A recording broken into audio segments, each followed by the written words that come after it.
Welcome to my anaplastic journey. I don't really kind of know when it first became clear. I had I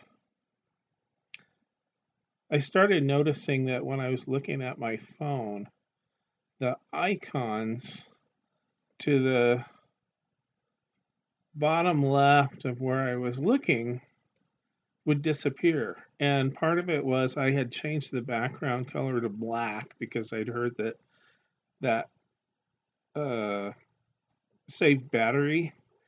Um, and So I think I noticed it some before that when I had the background in turquoise, but it wasn't as noticeable because when the visual field cuts out, sometimes your brain will kind of fill in what's missing just so it's not, I guess, not distracting or whatever. Anyway, um, but when it was black, the whole thing would disappear uh, depending on uh, its position on the screen and what part of my eye was seeing it. So, one way to think about it is kind of like a pie. And at the time, it was the lower left quarter of the pie uh, was gone in both eyes. So it didn't matter.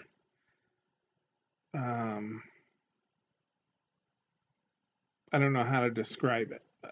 So, like down here in both eyes was gone.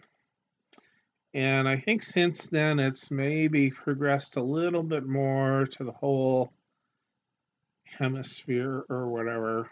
Hemianopsia, I think, is the term for it.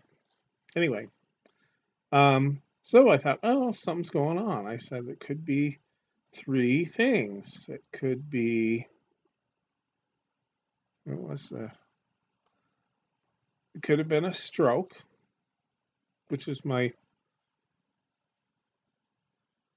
that was my biggest suspicion that I'd had a stroke.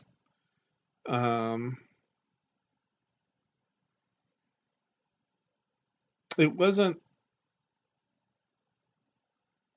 let me think about it. There were three things. I mean, my mentation is gone somewhat. Stringing things together and kind of holding a train of thought is more difficult than it used to be. But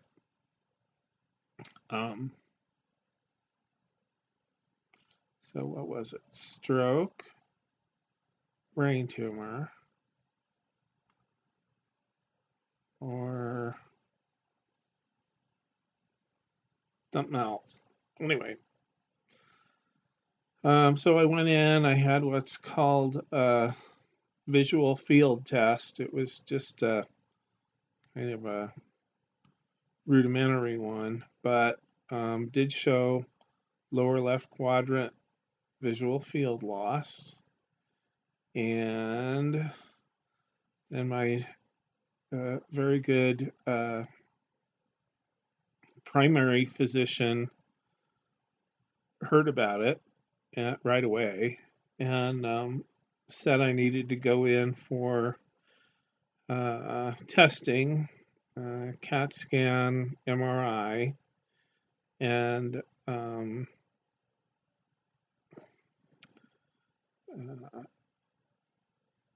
she wanted to schedule it stat, which Kaiser doesn't really accommodate that very well. It's kind of, well, we'll get you in when we can get you in. You're at our mercy. So anyway, what I did was went into the emergency room at St. Joe's because she said that's the, you know, the fastest way you're going to get it done. And there seemed to be a lot of urgency as far as treating it. And one thing I'll tell you is sometimes they're just like, oh, we got to get you in, come in right now. And then sometimes it's like, oh, it'll be how many weeks, and they don't facilitate scheduling and traveling and explanations and stuff like that. You're just kind of at their mercy.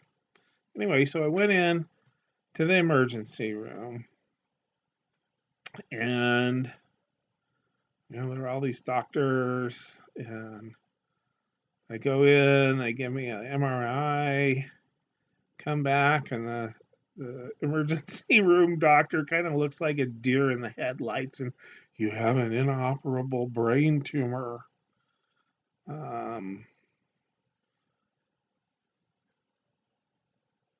Oh, maybe it was a CAT scan at that point. No, I think it was an MRI.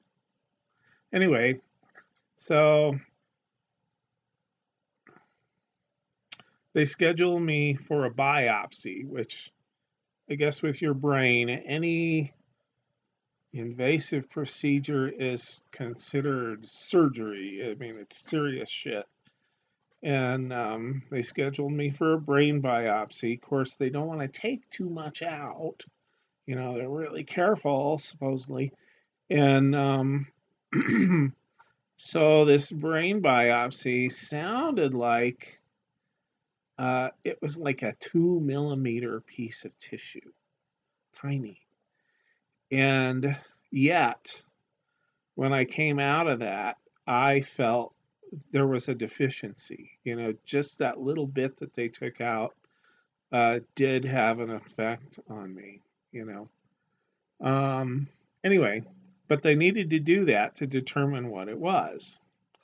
Turns out it was an anaplastic astrocytoma, grade 3, which, as far as I can tell, is pretty much the same as glioblastoma, grade 4.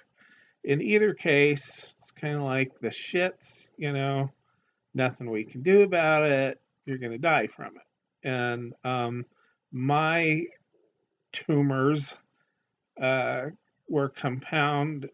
made kind of even more nothing you can do about it, because there were several of them, and they were all kind of inside the brain, not on the surface where they could just, cut them away. Not just, but. And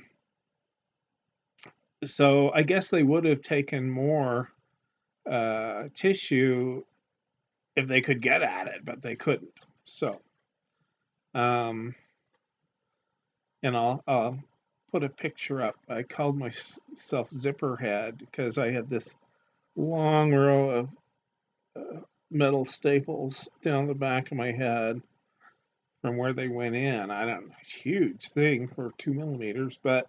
And then evidently they drill a hole in it, and they go in with a needle to take the tissue out, and then they put a little titanium plug in the hole. So somewhere back here, I have a little titanium plug. I envision this little geo marker, that shows latitude and longitude or something with this little tiny thing. But anyway, so that began the journey, and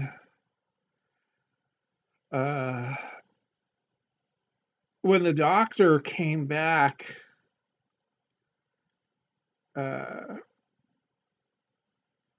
in the was he in the no, I'd been admitted. Can't remember. I think I saw him before the neurosurgeon, before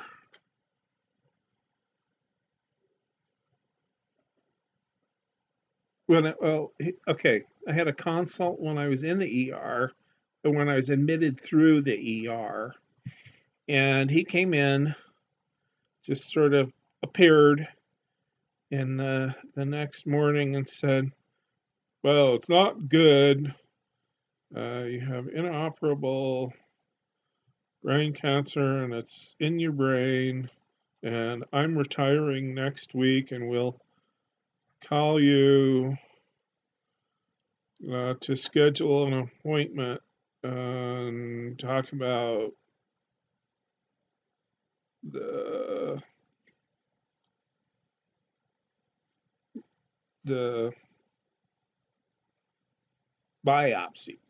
We're going to take, well, I'll schedule the biopsy, and then we need to find out what it is, and we'll go from there.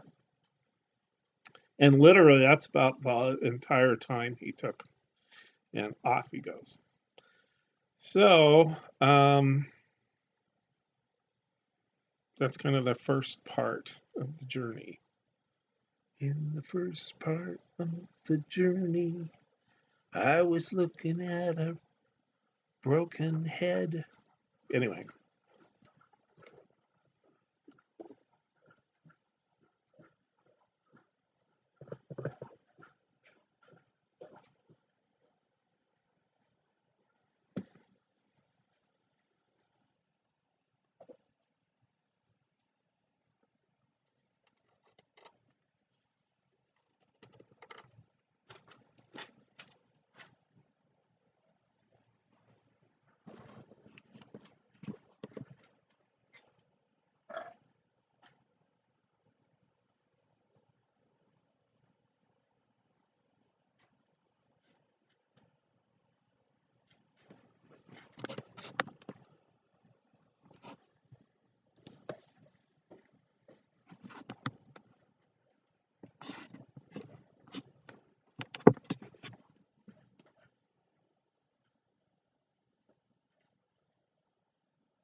So I have this radiation oncologist that I asked to be transferred to a different one.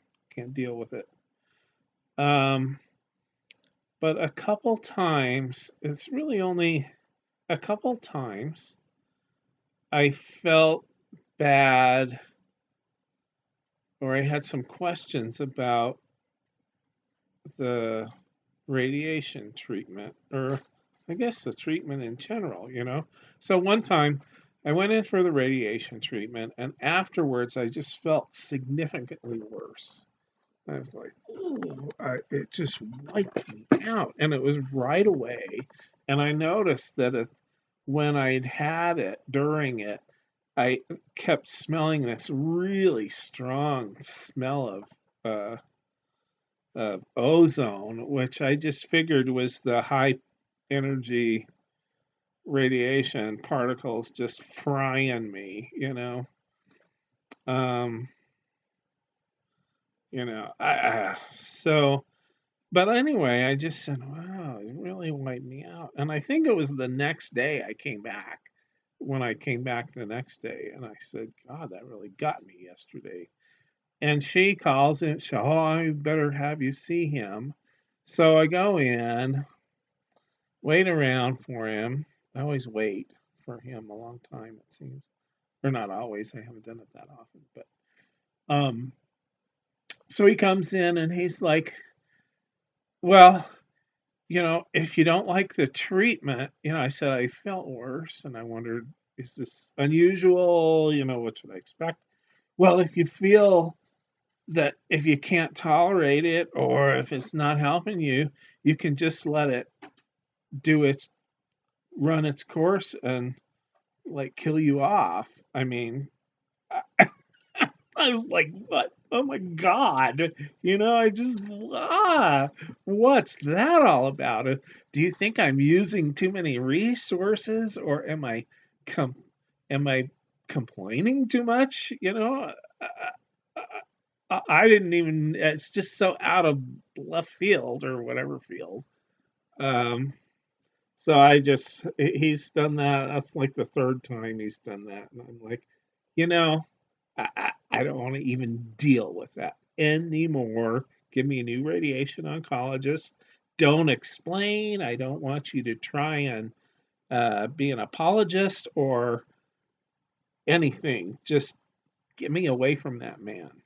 So, Dr. Balanoff, thank you, but goodbye.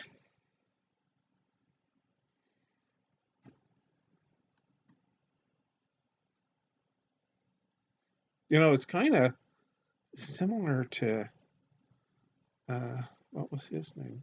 Colapinto, Dr. Colapinto.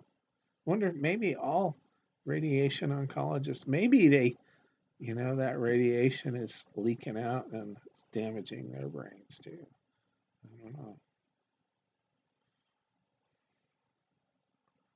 Sometimes I think of them as my microwave sessions. They go in and lay in the microwave. Ooh.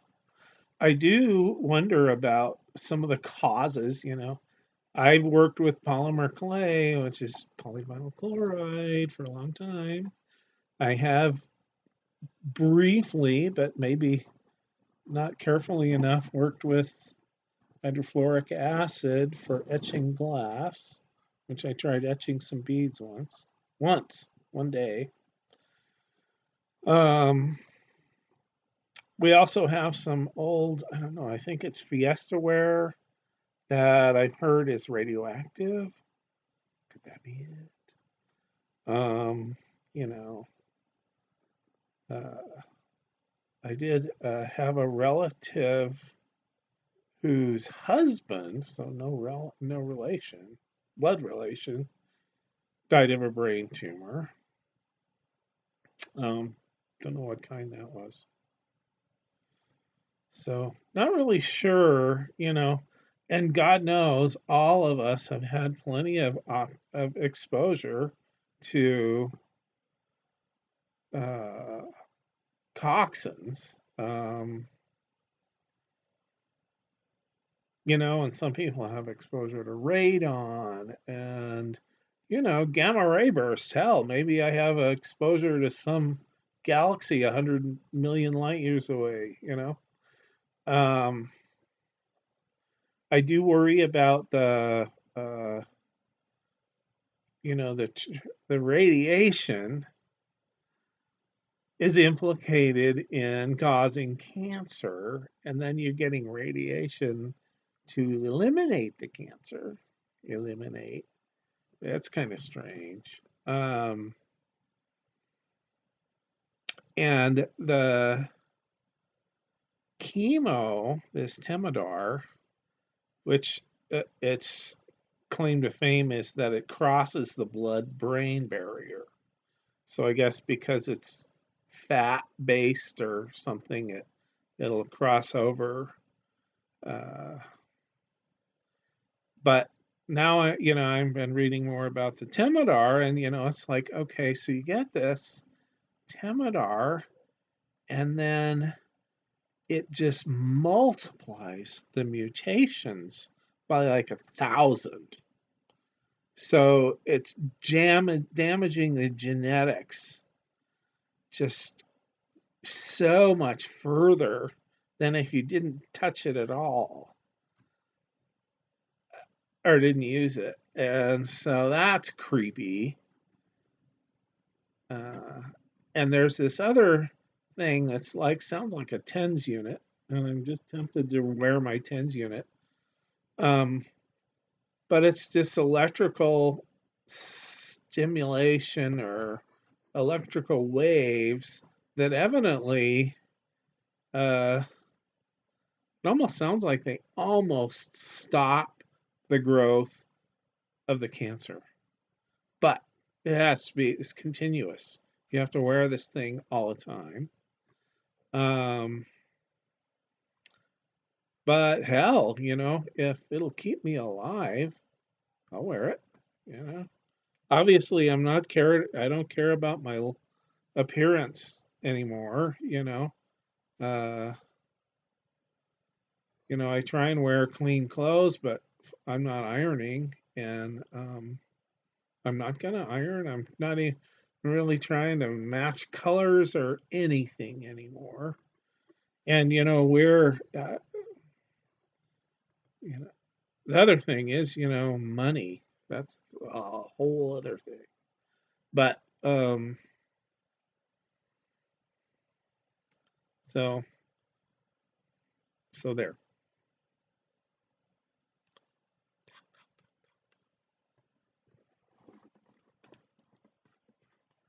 I keep having to turn this camera. It's like pointing way over here to keep my face in the middle.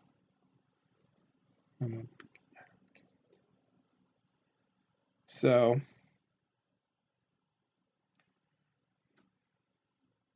I've got my dog here. I'll probably knock everything on the floor, which I want to do. Let's see if I can see him. See? Is that Grubby? Where is he? Nice, still further. What the hell is this? Why is this so off center? Is that him? Where are you? No, I don't know. I can't see it. Screen. He's over there somewhere. Lean on my leg. He's my buddy. He keeps me company. He loves me. And he's demanding, but that's okay. Not too.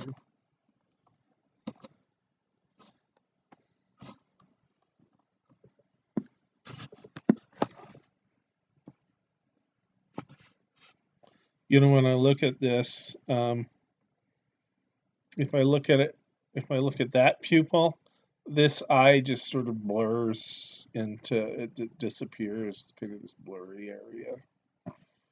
Um,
no, pause. Was it on?